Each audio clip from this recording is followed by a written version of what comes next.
Hello, everybody. Welcome back to Easy English with James. Today, I've got another free full English lesson for you, and I'm going to start by asking you, are you still asking stuff like this? I am sorry. I did not understand. Could you please repeat that? Or maybe you're talking like this.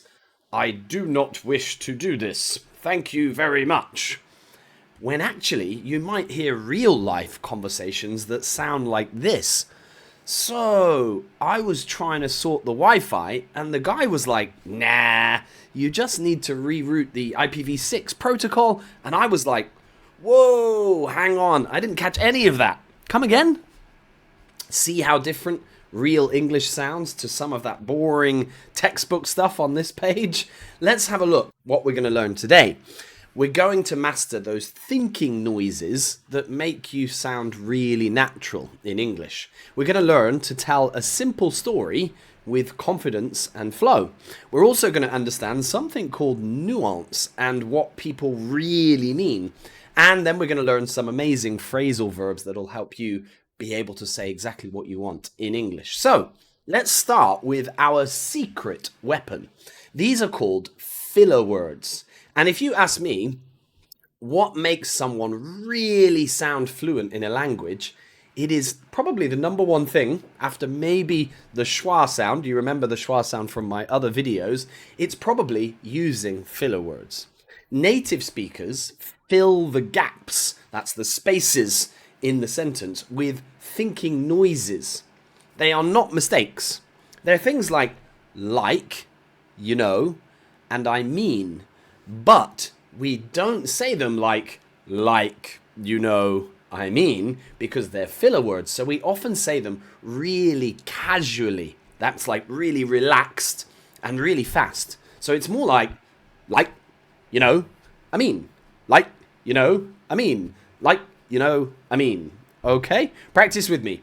You know, I mean, like, you know, I mean.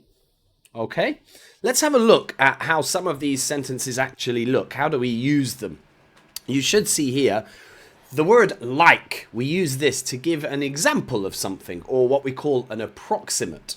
We say, it was like the biggest pizza I've ever seen. If you see a really big pizza, you can say, it was like the biggest pizza I've ever seen. You could say, the journey took like 5 hours to complete. Now, you might say, James, why are we not saying the journey took 5 hours to complete? That like just sounds much more natural. Much more natural. So I want you to practice these with me. It was like the biggest pizza I've ever seen. Next one. The journey took like 5 hours to complete. Okay? Now, we also use you know, and we use this to check understanding or create connection. We might say, it's so frustrating when the train is late, you know? You know?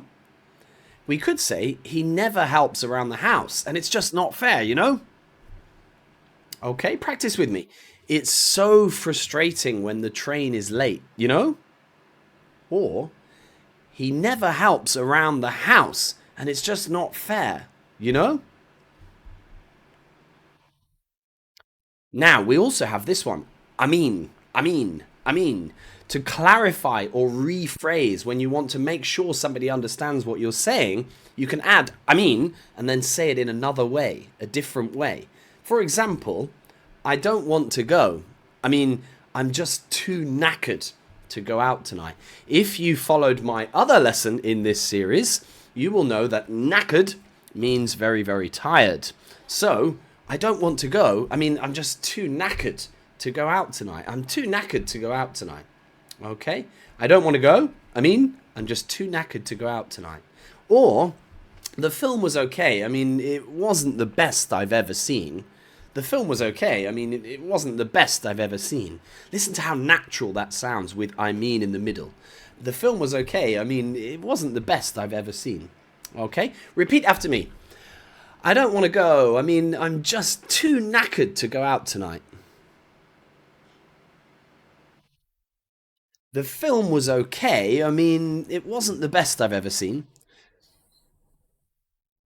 Remember, if you're repeating after me, try to make the sound, try to copy not only how I'm reading it, but the tone that I read it in. If I say the film was okay, I mean, you should say the film was okay. I mean, try and copy it exactly. And this will really help to improve your pronunciation.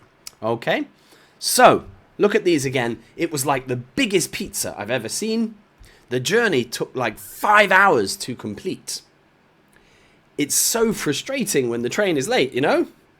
He never helps around the house, and it's just not fair, you know?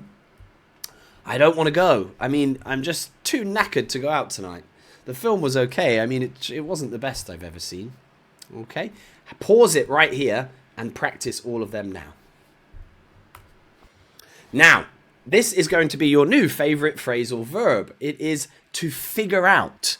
And you might know this one already. It's quite common, quite popular, and it has two main powerful meanings. Okay? The first, as you can see here, is to solve or discover something.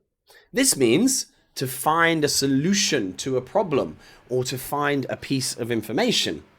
Let's have a go at these examples then, and maybe you'll be able to really understand how this works. I can't figure out how to assemble this IKEA furniture. Repeat after me each one, okay? I can't figure out how to assemble this IKEA furniture. Let's try the second example. Don't worry, we'll figure out a way to get there on time. Or the third example. Did you figure out what was wrong with the printer? Or the fourth example, she finally figured out the password to her old account. I always do this. I lose so many passwords. She finally figured out the password to her old account. Okay, let's read them one more time. I can't figure out how to assemble this IKEA furniture. Don't worry, we'll figure out a way to get there on time. Did you figure out what was wrong with the printer? She finally figured out the password to her old account. Okay, so remember that figure out, super useful anytime you are solving or finding a solution to a problem. But it has a second meaning. It also means to understand someone. Okay, when you're trying to understand what somebody is like, what their personality is like, when you meet a new guy or a new girl and you want to know what they're like, you can also use figure out. It means here to understand someone's personality or why they behave in a certain way. For example, I can't figure him out. One minute he's happy, the next he's angry. Repeat after me. I can't figure him out. One minute he's happy, the next he's angry. What about this second example here? She seems quiet, but I'm slowly starting to figure her out. Make sure you copy my tone there as well. She seems quiet, but I'm slowly starting to figure her out. Okay, and the third example, I've only met him twice. I haven't had time to figure him out yet. I've only met him twice. I haven't had time to figure him out yet. Okay? I want you to try to write in the chat, please, an example with figure him out or figure her out. Or on the previous page, just to figure out. I want you to show me that you understand this by writing an example in the chat for me. Okay? Now, let's talk quickly about the filler word myth. Okay? Many people, they think filler words, when people say like and they make you sound unprofessional. This is not true. Studies show that everyone uses them. University professors, CEOs, English teachers. The key here is balance. You should use them naturally. They are a sign of spontaneous, unscripted speech. They make you sound more human and relatable, not less intelligent. This is super important because everybody uses AI, like ChatGPT these days. So you should want to sound as human and relatable as possible. Okay? So make sure you practice the filler words you're going to learn today. Now, let's have a look at this. When you want to talk about how certain you are in English, you shouldn't just say, I think. Like, I think it's going to rain, or I am sure it's going to rain. The most common one you will hear in my country, England, is I reckon. This is super important. I want you to use this 10 times today, okay? I reckon it'll rain later. This is I reckon it will rain. It'll rain later. I reckon it'll rain later. Do you reckon it'll rain later where you are? Do you reckon it'll rain? I reckon it'll rain later. Or, I reckon we have enough time for a coffee. Do you reckon we have enough time for a coffee? I wish I had a coffee here right now. I reckon we have time for a coffee. Practice with me. First one. I reckon it'll rain later. I reckon it'll rain later. Second one. I reckon we have enough time for a coffee. I reckon we have enough time for a coffee. Okay, you could also use a little bit more common in the USA. I'm pretty sure. I'm pretty sure. Remember, you're thinking when you leave your house, did I lock my door? You can say, I'm pretty sure I locked the door. I'm pretty sure. I have high confidence. I'm pretty sure I locked the door. You could say, I'm pretty sure that's the person I saw yesterday. You're walking down the street and you see someone and I'm pretty sure that is the person I saw yesterday. Okay? You could say, if you're basing it on current information, that's the information that you have right now, but it could change. You can say, as far as I know, the meeting is at 3. As far as I know, the meeting is at 3. She isn't working today, as far as I know. She isn't working today, as far as I know. Finally, let's look at the last one, when you want to give what we call a frank opinion. This is an opinion that's very honest. You're just telling the truth. You can just say, to be honest, I didn't enjoy the film. To be honest, I didn't enjoy the film. You could say, to be honest, that color doesn't really suit you. Doesn't look good on you. That color doesn't really suit you. Okay? Let's practice these all one more time, guys. Repeat after me. I reckon it'll rain later. I reckon we have enough time for a coffee. I'm pretty sure I locked the door. I'm pretty sure that's the person I saw yesterday. As far as I know, the meeting is at 3. She isn't working today, as far as I know. To be honest, I didn't enjoy the film. To be honest, that color doesn't really suit you. Okay, well done. Now then, what about if we're sounding not sure? On the previous page, this one, we were sounding sure, we were certain. I reckon it will rain later. But on this one, we're not so sure. This is perfect for when you really, genuinely, means really, don't know or can't decide. You can use this amazing phrase, I'm on the fence. Imagine you're like a cat walking on a fence and maybe you will fall this way or maybe you will fall this way. You're not sure. You can say, I'm on the fence about whether to go out or to stay in. If your friend says, do you want to go out tonight? You can say, I'm on the fence about whether to go out or stay in. You know, maybe, I'm on the fence.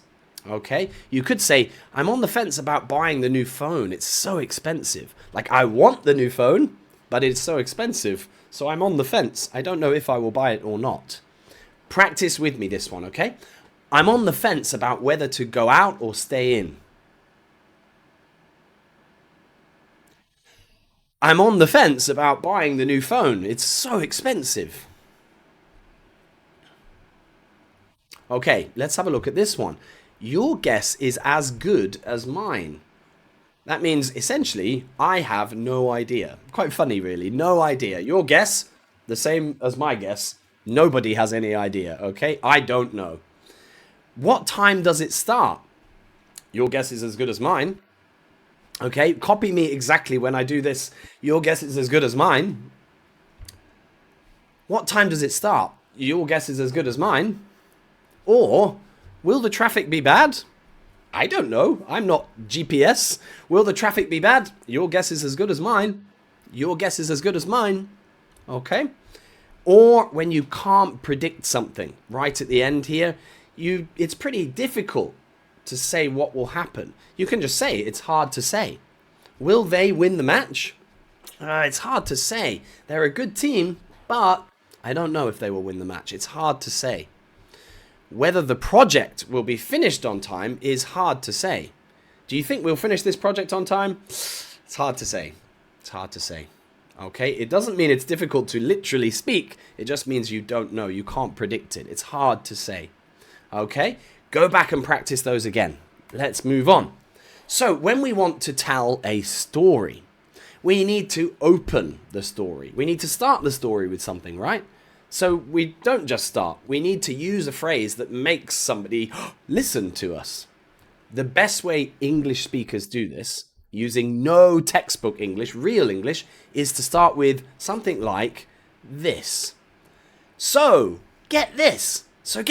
I was walking down the street the other day and I saw... Okay, so get this. Usually you say it with a little bit of excitement. So get this. You could say, the other day I was walking down the street and I saw something like that. You really want to make your listener excited. You'll say, you will never guess what happened. But you'll start this with you'll. You'll never guess what happened.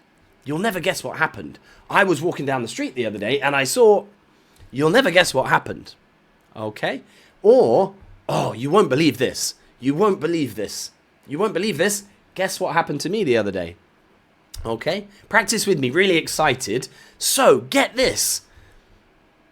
The other day, you'll never guess what happened. Oh, you won't believe this. Okay? Practice that until you're absolutely perfect. If you have something crazy that happened to you the other day, maybe you can write in the chat, James, you'll never guess what happened to me the other day. And then tell me what happened, okay? It is really good practice. The more you practice, the easier this will get, okay? So, what about when we want to close a story? Maybe the story is really, really long and you want to get to the point. You don't want to make people feel tired or bored. So you could just say, long story short, it was good. Maybe you're telling somebody all about the football game you watched the other day, and you can finish by saying, long story short, it was a good game. Or you can say, to cut a long story short, it was a good game. You could just say, and in the end, Newcastle won, or Liverpool won. You could say, so the bottom line is, that phone is really expensive. So the bottom line is, that phone is really expensive. I don't think I'm going to buy it. I was on the fence, but I'm not sure I'm going to buy it. Okay? Now, there's something called understatement, and this is especially important where I'm from, the UK. Understatement is where you say one thing, but actually you mean another thing altogether. For example, if you say, it wasn't bad. Notice I said it wasn't bad, but I looked really happy. I looked like, woo, I was very good. It was very good. If you say, how was the movie? And I say, it wasn't bad. Actually, this means more like, it was good. It was excellent. Okay? This is what we call understatement. If I say, oh, I'm a bit tired, man. I'm a bit tired. It probably doesn't mean that I'm a little bit tired. It probably means I'm very, very tired or completely exhausted. Can you remember the word we use for this? Knackered. Knackered. Okay, I'm knackered. But I'd say, ugh, I'm a bit tired, guys. I'm a bit tired. You can see that my appearance looks different to the words that I'm saying. So you have to be careful because it's very common in the UK for people to say the words, but they mean something more. They mean something different. We can say, for example, we're in a bit of a pickle. We're in a bit of a pickle. This is quite funny because this often means that you are in a very bad situation. Maybe your car is broken on the very fast part of the motorway, the highway. That's a big problem. But you could say, guys, we are in a bit of a pickle. We are in a bit of a pickle. Okay? It's quite funny. We're in a bit of a pickle. You probably know the meme where there's like a girl and behind her a house is on fire. This is very common to see in that meme. We're in a little bit of a pickle here. The house is on fire. Okay? If you have some injury, you hurt yourself. Maybe you are cooking and your arm is on fire and you say, it's just a scratch, it's just a scratch, it's just a scratch. Okay? This is a funny way of saying, I am actually really in pain. I'm hurting. It's just a scratch. A scratch. Okay? Well done. So I'm going to want you to repeat these after me because I need you to get the emotion correct. So, the first one, we have to say, really excited. It wasn't bad. It wasn't bad. That movie, it wasn't bad. Repeat after me. It wasn't bad. Or, I'm a bit tired. A bit tired. Or, we're in a bit of a pickle. We're in a bit of a pickle. Or, it's just a scratch. It's just a scratch. I'm fine. Well done, guys. Okay, so let's have a little look at this in action. I want you to repeat some of these after me. Okay, how was your weekend? You look stressed. To be honest, it was a disaster. I tried building that new wardrobe. Oh no, how did it go? Well, long story short, I couldn't figure out the instructions, used the wrong screws, and now the door is, like, attached to the back panel. It's a bit of a mess.